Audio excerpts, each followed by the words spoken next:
a las autoridades de las Naciones Unidas, los representantes de los distintos países que la integran y todos los ciudadanos del mundo que nos estén mirando.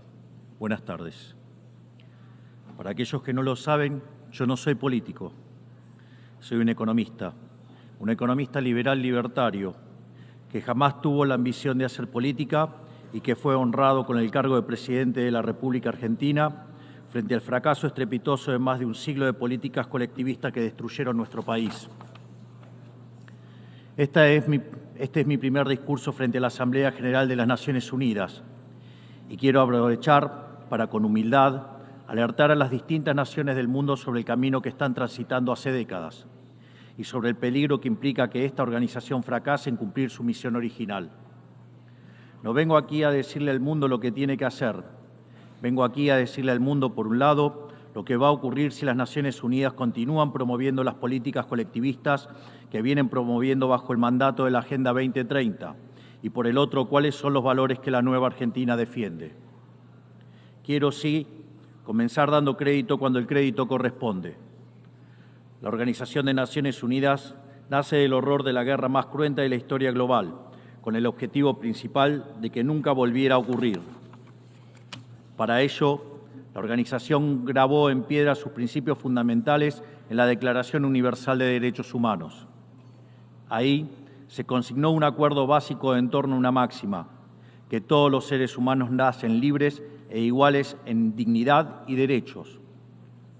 Bajo la tutela de esta organización y la adopción de estas ideas, durante los últimos 70 años la humanidad vivió en periodo de paz global más largo de la historia, que coincidió también con el periodo de mayor crecimiento económico de la historia. Se creó un foro internacional donde las naciones pudieran dirimir sus conflictos a través de la cooperación, en vez de recurrir instantáneamente a las armas, y se logró algo impensado: sentar de manera permanente a las 5 potencias más grandes del mundo en una misma mesa, cada una con el mismo poder de veto, a pesar de tener intereses totalmente contrapuestos. Todo esto no hizo que el flagelo de la guerra desapareciera, pero se logró por ahora que ningún conflicto escalara a proporciones mundiales. El resultado fue que pasamos de tener 2 guerras mundiales en menos de 40 años, que en conjunto se cobraron más de 120 millones de vidas, a tener 70 años consecutivos de relativa paz y estabilidad global, bajo el manto de un orden que permitió al mundo entero integrarse comercialmente, competir y prosperar. Porque donde entra el comercio no entran las balas, decía Bastiat. Porque el comercio garantiza la paz, la libertad garantiza el comercio y la igualdad ante la ley garantiza la libertad. Se cumplió, en definitiva, lo que consignó el profeta Isaías y se lee en el parque cruzando la calle. Dios juzgará entre las naciones y arbitrará por los muchos pueblos. Forjarán sus espadas en rejas de arado y sus lanzas en podadoras. Nación no tomará espada contra nación, nunca más conocerán la guerra. Esto es lo que ha ocurrido mayormente bajo la tutela de las Naciones Unidas en sus primeras décadas. Y por eso, desde esta perspectiva, estamos hablando de un éxito destacable en la historia de las naciones que no puede ser soslayado. Ahora bien, en algún momento, y como suele ocurrir con la mayoría de las estructuras burocráticas que los hombres creamos, esta organización dejó de velar por los principios esbozados en su declaración fundante y comenzó a mutar. Una organización que había sido pensada esencialmente como un escudo para proteger el reino de los hombres se transformó en un leviatán de múltiples tentáculos que pretende decidir no solo qué debe hacer cada Estado-nación, sino también cómo deben vivir todos los ciudadanos del mundo.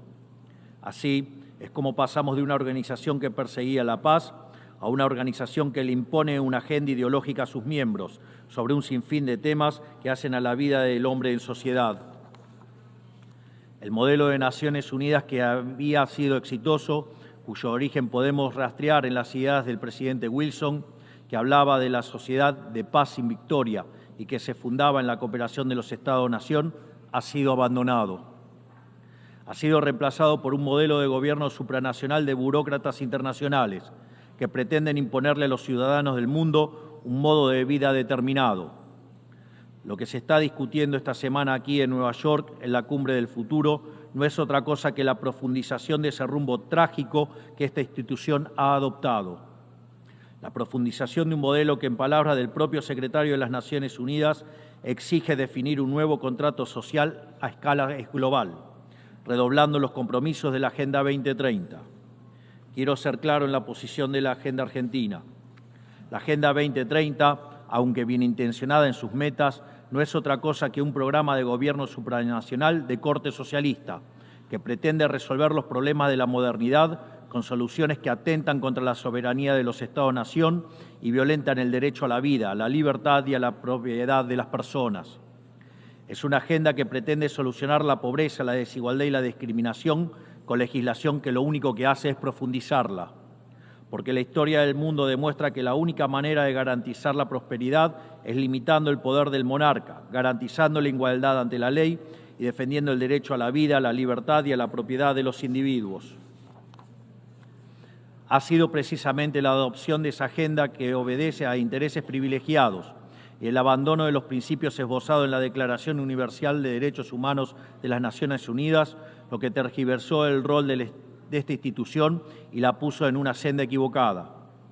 Así, hemos visto cómo una organización que nació para defender los derechos del hombre ha sido una de las principales propulsoras de la violación sistemática de la libertad, como por ejemplo con las cuarentenas a nivel global durante el año 2020 y que debería ser considerado un delito de lesa humanidad. En esta misma casa, que dice defender los derechos humanos, han permitido el ingreso al Consejo de Derechos Humanos a dictaduras sangrientas como la de Cuba y Venezuela sin el más mínimo reproche. En esta misma casa, que dice defender los derechos de las mujeres, permite el ingreso al Comité para la Eliminación de la Discriminación contra la Mujer a países que castigan a sus mujeres por mostrar la piel. En esta misma casa, sistemáticamente, se ha votado en contra del Estado de Israel, que es el único país de Medio Oriente que defiende la democracia liberal, mientras se ha demostrado en simultáneo una incapacidad total de responder al flagelo del terrorismo. En el plano económico, se han promovido políticas colectivistas que atentan contra el crecimiento económico, violentan los derechos de propiedad y entorpecen el proceso económico natural, llegando a impedirle a los países más postergados del mundo gozar libremente de sus propios recursos para salir adelante. Regulaciones y prohibiciones impulsadas precisamente por los países que se desarrollaron gracias a hacer lo mismo que hoy condenan. Se ha promovido además una relación tóxica entre las políticas de gobernanza global y los organismos de crédito internacional, exigiéndole a los países más relegados que comprometan recursos que no tienen en programas que no necesitan, convirtiéndolo en deudores perpetuos para promover la agenda de las élites globales. Tampoco ha ayudado el tutelaje del Foro Económico Mundial, donde se promueven políticas ridículas con anteojeras maltusianas, como las políticas de emisión cero, que dañan sobre todo a los países pobres, a las políticas vinculadas a los derechos sexuales y reproductivos, cuando la tasa de natalidad de los países occidentales se está desplomando, anunciando un futuro sombrío para todos. Tampoco la organización ha cumplido satisfactoriamente su misión de defender la soberanía territorial de sus integrantes, como sabemos los argentinos de primera mano en la relación con las Islas Malvinas. Y llegamos incluso a una situación en la que el Consejo de Seguridad, que es el órgano más importante de esta casa, se ha desnaturalizado, porque el veto de sus integrantes permanentes se empezó a utilizar en defensa de los intereses particulares de algunos.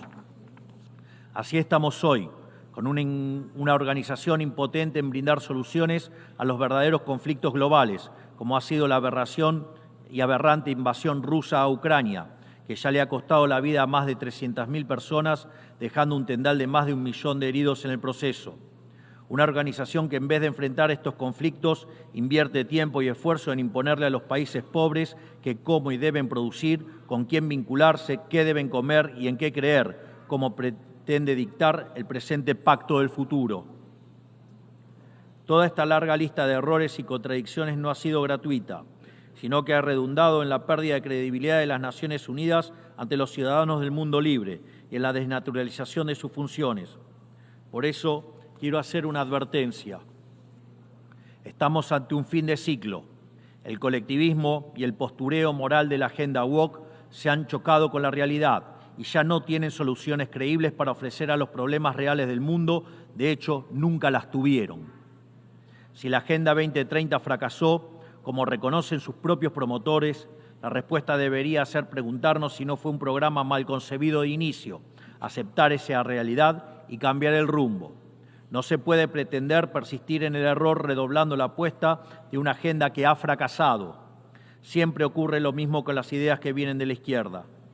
Diseñan un modelo acorde a lo que el ser humano debería hacer, según ellos, y cuando los individuos libremente actúan de otra manera, no tienen mejor solución que restringir, reprimir y coartar su libertad.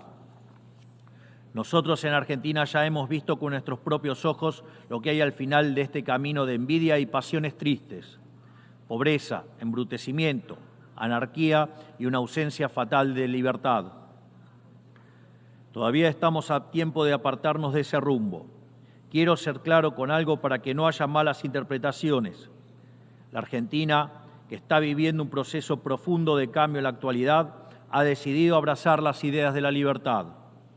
Esas ideas que dicen que todos los ciudadanos nacemos libres e iguales ante la ley, que tenemos derechos inalienables otorgados por el Creador, entre los que se encuentran el derecho a la vida, a la libertad y a la propiedad. Esos principios que ordenan el proceso de cambio que estamos llevando adelante en la Argentina son también los principios que guardarán nuestra conducta internacional a partir de ahora. Creemos en la defensa de la vida de todos. Creemos en la defensa de la propiedad de todos. Creemos en la libertad de expresión para todos. Creemos en la libertad de culto para todos. Creemos en la libertad de comercio para todos. Y creemos en los gobiernos limitados, todos ellos. Y como en estos tiempos lo que sucede en un país impacta rápidamente en otros, creemos que todos los pueblos deben vivir libres de la tiranía y la opresión, ya sea que tome forma de opresión política, de esclavitud económica o de fanatismo religioso. Esa idea fundamental no debe quedarse en meras palabras, tiene que ser apoyada en los hechos, diplomáticamente, económicamente y materialmente, a través de la fuerza conjunta de todos los países que defendemos la libertad. Esta doctrina de la nueva Argentina no es más ni menos que la verdadera esencia de la Organización de las Naciones Unidas, es decir, la cooperación de naciones unidas en defensa de la libertad. Si las Naciones Unidas deciden retomar los principios que le dieron vida y volver a adaptar el rol para la que fue concebida, cuente con el apoyo inclaudicable de la Argentina en la lucha por la libertad. Sepan también que la Argentina no acompañará ninguna política que implique la restricción de las libertades individuales, del comercio ni la violación de los derechos naturales de los individuos. No importa quién la promueva ni cuánto consenso tenga esa institución. Por esta razón, queremos expresar oficialmente nuestro disenso sobre el Pacto del Futuro firmado el día domingo e invitamos a todas las naciones del mundo libre a que nos acompañen, no solo en el disenso de este pacto, sino en la creación de una nueva agenda para esta noble institución, la agenda de la libertad. A partir de este día, sepan que la República Argentina va a abandonar la posición de neutralidad histórica que nos caracterizó y va a estar a la vanguardia de la lucha en defensa de la libertad. Porque, como decía Thomas Paine, aquellos que desean cosechar las bendiciones de la libertad deben como hombres soportar la fatiga de defenderla. Que Dios bendiga a los argentinos y a todos los ciudadanos del mundo y que las fuerzas del cielo nos acompañen. ¡Viva la libertad, carajo! Muchas gracias.